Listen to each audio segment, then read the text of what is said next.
제목이 참 비범하죠. 짜냅시다. 도대체 뭘 짜내자고 하는 건지 감이 안 잡힐 수도 있는데, 우리 헌신이라고 하는 것은요, 무엇이 바탕이 되어야 되냐면 우리를 구속하신 예수 그리스도의 죽음과 부활이 바탕이 되어야 헌신을 할 수가 있습니다. 헌신의 근거는 하나님의 사랑이에요. 그러니까 하나님의 사랑에 근거하지 않는 것은 올바른 헌신이 될 수가 없습니다. 그래서 우리는 올바른 헌신을 하기 원한다면 그 속에 우리를 사랑하심으로써 예수 그리스도를 우리를 대속해서 죽으시고 부활하신 그 하나님의 사랑에 우리가 깊이 은혜를 받고 또 그 사랑에 감사하고 찬양하는 심령과 영혼이 헌신을 감당할 수 있다는 것입니다. 고린도후서 5장 14절과 15절의 말씀을 제가 읽어드립니다. 잘 들어보세요. 그리스도의 사랑이 우리를 강권하시는도다. 우리가 생각하건대 한 사람이 모든 사람을 대신하여 죽었은즉, 우리 모두를 대신하여 죽은 사람이 누굽니까? 예수님이십니다. 모든 사람이 죽은 것이라. 그러니까 예수님이 우리를 대신해서 죽었는데 우리도 그 안에서 죽은 것이라는 거죠. 그가 모든 사람을 대신하여 죽으심은 이제 그 목적이 나옵니다. 예수님께서 우리 모두를 대신하여 죽은 이유가 살아있는 자들로 하여금 다시는 그들 자신을 위하여 살지 않고, 하나님 우리 자신을 위해서, 우리를 위해서 죽으신 이유가 이제는 우리가 우리 자신을 위해서 살지 않고 오직 그들을 대신하여 죽었다가 다시 살아나시니 누굽니까? 예수님을 위하여 살게 하려 하심이라. 이제 우리가 하나님 앞에 헌신을 하고 봉사하는 것 가장 기본이 무엇이냐면 그리스도의 사랑입니다. 이것이 근거가 되지 않고서는 그 어떤 누구도 헌신을 할 수가 없다는 사실입니다. 그리스도의 사랑이 우리를 강권하여서 나오는 것이 헌신이고 봉사고 이런 것이라는 거죠. 근데 그리스도의 사랑이 우리를 강권하시는도다. 이 강권이라고 하는 이 단어의 뜻이 재밌습니다.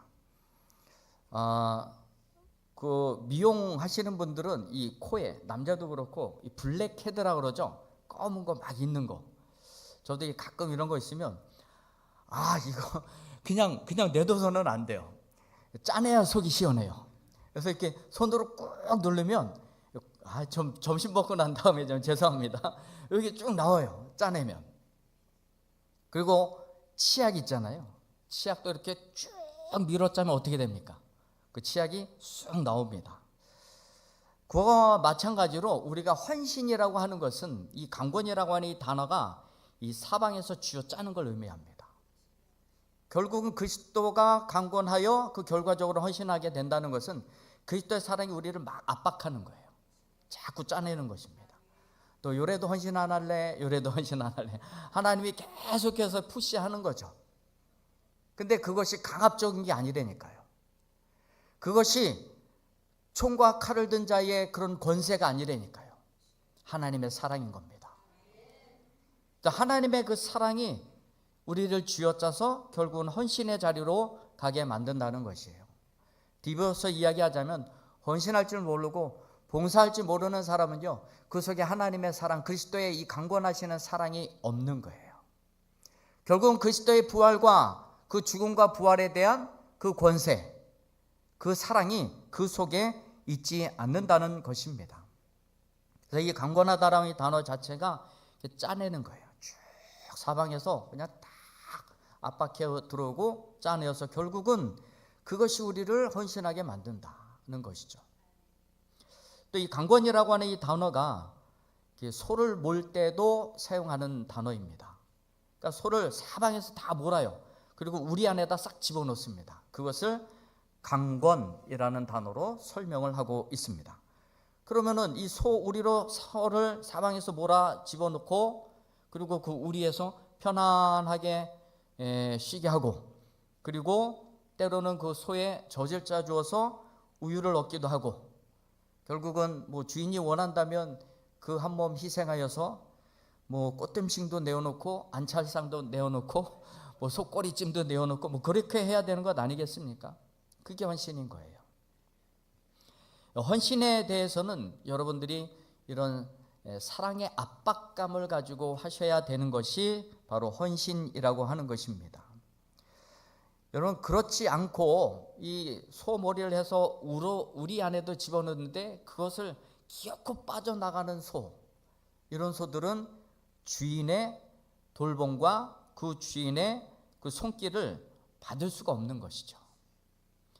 하나님의 그 사랑의 손길로 우리를 쭉 헌신할 수 있도록 그 사랑의 풍성함이 무엇인지, 그 하나님의 경륜을 깨달아 알 수 있도록 우리 죄로부터 죽을 수밖에 없는 우리들을, 하나님께서 전적인 타락으로 죽을 수밖에 없는 우리들을 구원해 주시고, 또 하나님의 그 은혜와 사랑 안에 우리가 노예와 또 세상 권세 잡은 자들의 종들로 살아갈 수밖에 없는 우리들을 하나님의 자녀로 입양시키셔서 하나님의 자녀로 삼으시고 하늘의 그 기업을 이어받기까지 한 그 사랑을 우리가 잘 알고 깨닫고 있다면 우리는 헌신을 안 할 수가 없는 것이죠.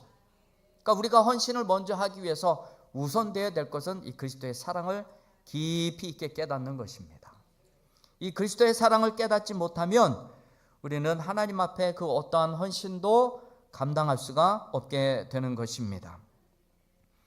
우리의 헌신은 예수 그리스도의 주관과 또 부활, 이것에 근거하고 있다는 것이죠. 그래서 이것과 상관없는 사람들은 헌신할 수가 없어요. 요한복음 13장 8절의 말씀을 보면 예수님께서 제자들의 발을 씻어주시면서, 그리고 그 발을 씻기를 거부했던 베드로를 향하여서 예수님이 이렇게 말씀하십니다. 내가 너의 발을 씻어주지 않으면 너와 나는 이제 끝장난 거야. 상관이 없다. 상관이 없다. 아무런 상관이 없다. 이 상관이라고 하는 이 단어가 이 메로스인데 분깃이라고 하는 뜻입니다. 기업과 분깃, 나한테 돌아올 그 분깃 있잖아요. 마땅히 돌아오게 될 나에게 분배되어진 재산, 그런 것들을 분깃이라고 이야기를 합니다. 그런데 이 예수님께서 베드로의 발을 씻어주는 것과 이 분깃하고 연결시켜 놓고 있는 것을 볼 수가 있죠. 그러니까 무엇이냐면, 그러니까 구원받은 자들은요, 움직이는 게 정상이고 헌신하는 게 정상이고 누군가의 발을 씻어주는 이 헌신적인 자세가 정상인 것이라는 것입니다. 그런데 이런 활동이 없고 헌신이 없는 사람들은 분깃도 따라오지 않는다, 그런 말씀을 하고 싶어 하는 거예요. 그래서 예수님이 주와 선생된 자로서 내가 먼저 이 본을 보여줬는데 이것을 깨닫고 행하는 자가 복이 있다. 그리스도의 이 발을 닦아주는 그 사랑을 깨닫고, 아, 나도 발 닦아줘야지, 이런 사람이 복이 있다는 거예요. 여러분, 그 헌신에 하나님이 복을 내려주시는 것입니다. 여러분, 헌신을 여러분들이 하시고자 하신다면 먼저 그리스도의 사랑을 깊이 있게 깨달아야 되는 것입니다. 그리고 여러분들이 헌신을 하고자 할 때 뭐 큰 거 하려고 하지 마시고 마음에 감동되는 대로 작은 일서부터 시작하시길 바랍니다. 시작하면, 결단하면 하나님이 이루어 가십니다. 여러분, 이 헌신은요, 내 힘으로 하는 것이 아니에요. 오늘 본문 말씀 6절의 말씀을 보게 되면 그가 내게 대답하여 이르되 여호와께서 스룹바벨에게 하신 말씀이 이러하니라. 만군의 여호와께서 말씀하시되 이는 힘으로 되지 아니하며 능으로 되지 아니하고 오직 나의 영으로 되느니라. 지난 수요일에 제가 잠깐 말씀드렸는데 이스라엘 백성들이 70여 년 동안 바벨론의 포로 생활을 하고 포로로 끌려갈 때도 2차, 2차, 3차로 끌려가고 포로에서 귀환할 때도 1차, 2차, 3차 귀환을 했습니다. 1차 귀환 공동체를 이끌어갔던 사람이 누구입니까? 예, 공부 열심히 잘하셨네. 스룹바벨입니다. 그 1차 귀환 공동체 스룹바벨을 중심으로 주신 사명이 무엇입니까? 성전 재건입니다. 성전 재건. 근데 이게 잘 안 되는 거예요. 성전 재건을 명해 줬는데 이 성전 재건이 되다가 중간에 딱 멈춰 버렸습니다. 중간이 아니라 그냥 시작하자마자 그냥 지대만 딱 써놓고 터만 잡아놓고 그냥 싹 끝내버렸어요. 더 이상 할 생각을 갖지 않는 겁니다. 그러니 이게 스룹바벨의 입장에서도 참으로 답답할 노릇이죠. 그래서 하나님이 스룹바벨을 불러다가 이렇게 얘기하는 겁니다. 야, 이거 네 힘으로 되는 줄 아니? 이거는 너의 힘과 능력으로 되지 않고 오직 나의 영으로 되는 거야. 그래서 하나님이 그 다음에 백성들에게 백성을 흥분시키며 이렇게 말씀하셨어요. 흥을 주는 거예요, 백성들에게. 그래서 하나님의 영이 그들에게 임하자 성전 재건이 속히 이루어지게 되었습니다. 이는 힘으로 되지 아니하며 능으로 되지 아니하며 오직 나의 영으로 되느니라. 그래서 힘과 능력이 가지고 있는 이 단어의 뜻이 어느 정도냐면 참 재미있습니다.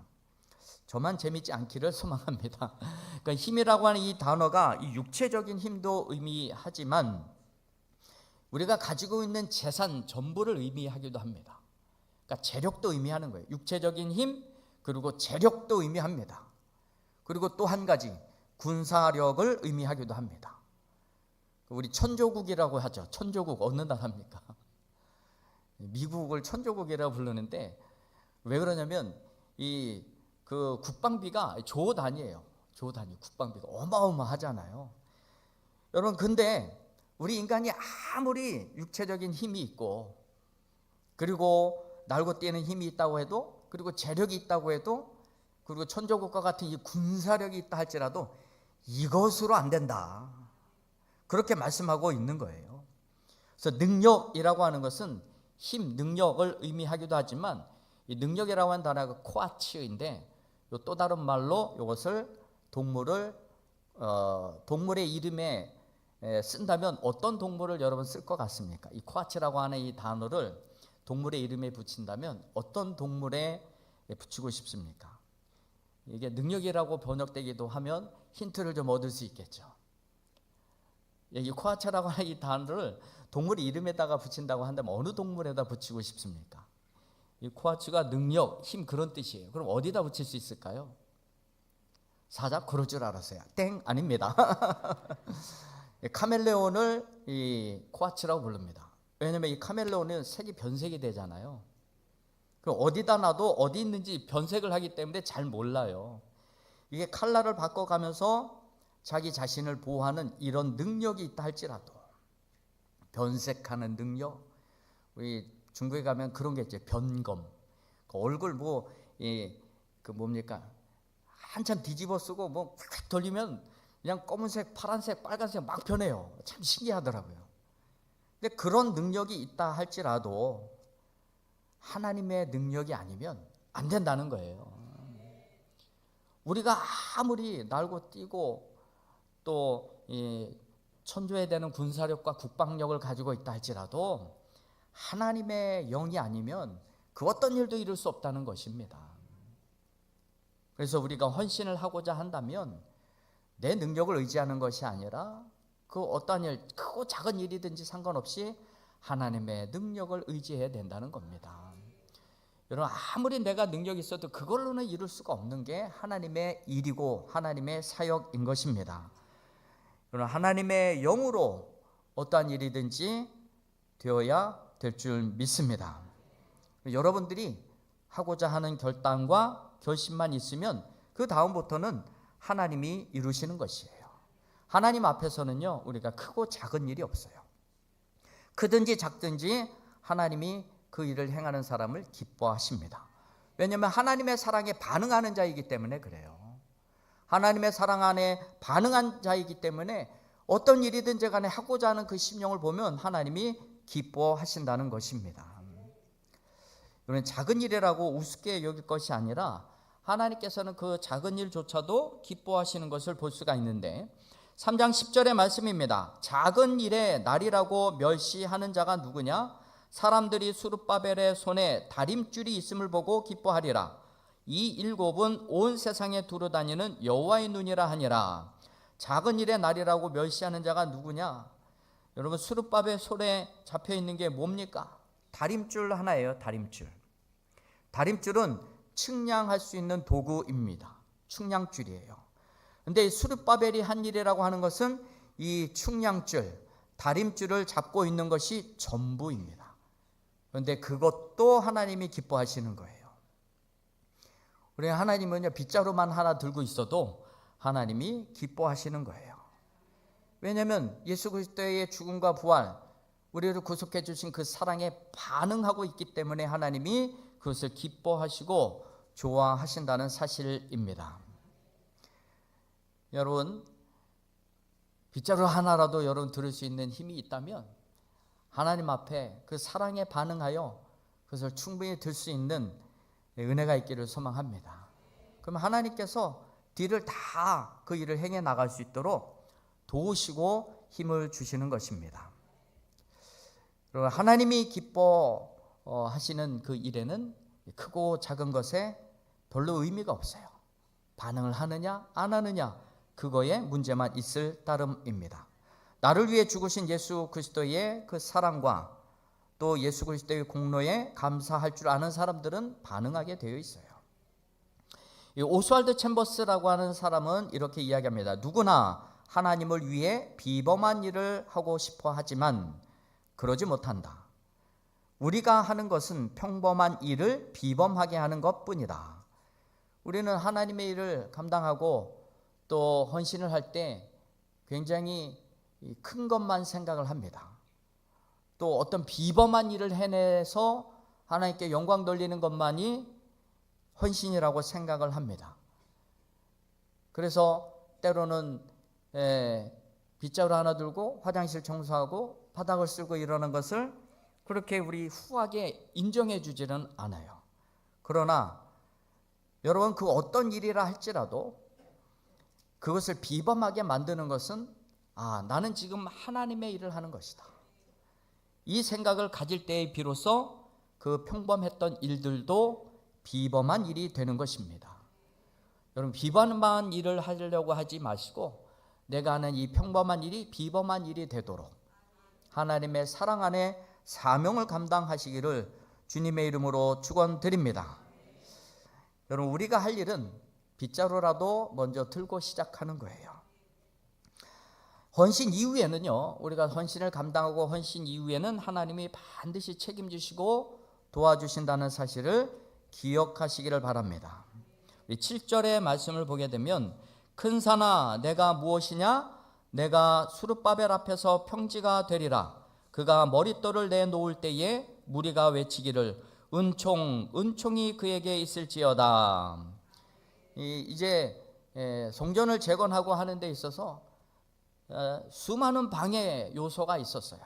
그러나 그 방해 요소라 할지라도 그것이 큰 산같이 느껴진다 할지라도 내 앞에 가로막아서 사라질 줄 모르는 태산과 같은 것이라 할지라도 내가 헌신을 작정하고 감당하고자 할 때에 그 하나님의 사랑에 반응하여 빗자루라도 덜 힘을 가지고 있을 때에 하나님께서는 그 큰 산을 옮겨 평지가 되게 만드시고, 골짜기가 있다면 골짜기를 메우시고, 사막이 있다면 물길을 내어주시고 그것을 지나가게 하시는 분이 하나님이시라고 하는 것입니다.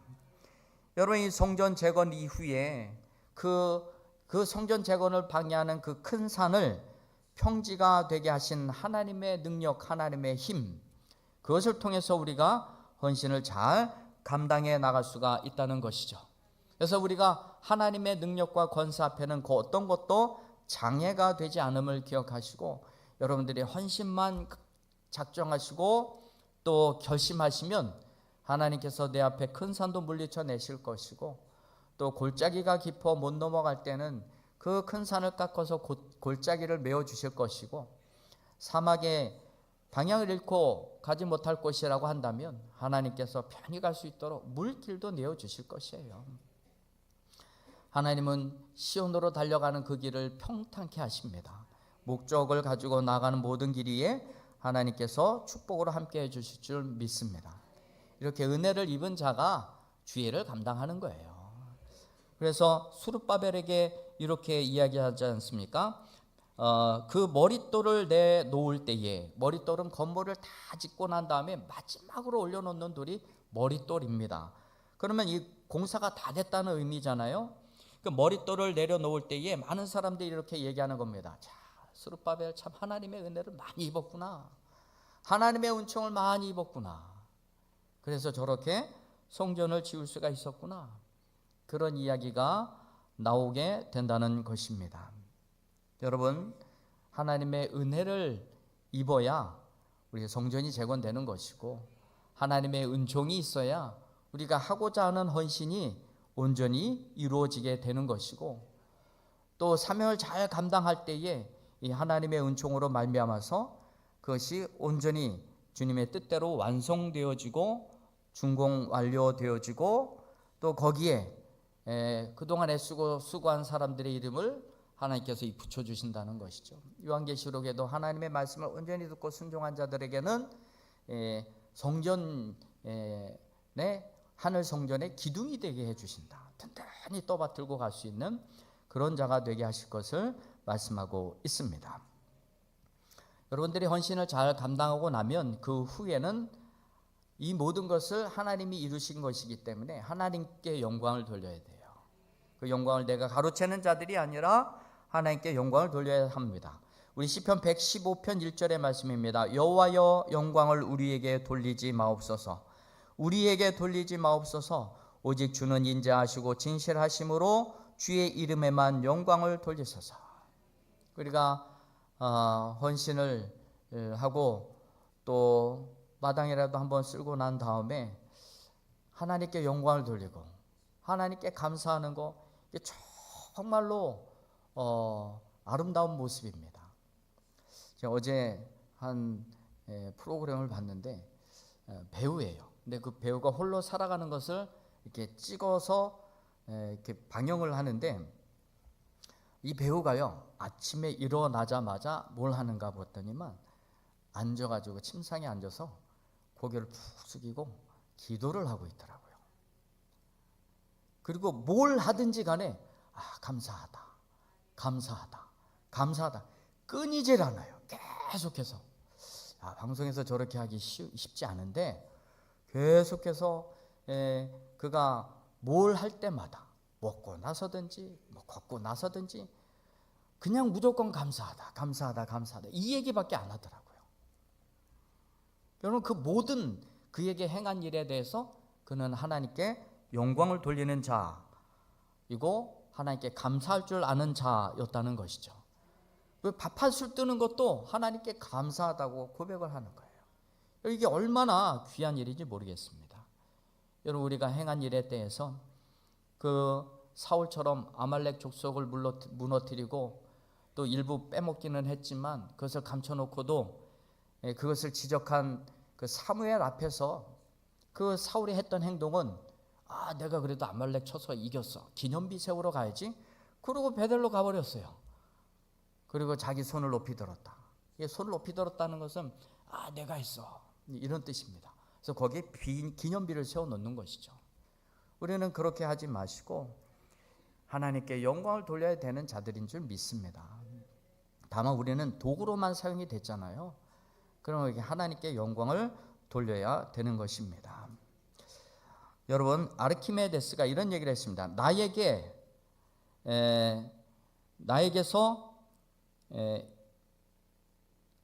서 있을 자리를 달라. 그리하면 지구를 움직일 수 있겠다. 그런 얘기를 합니다.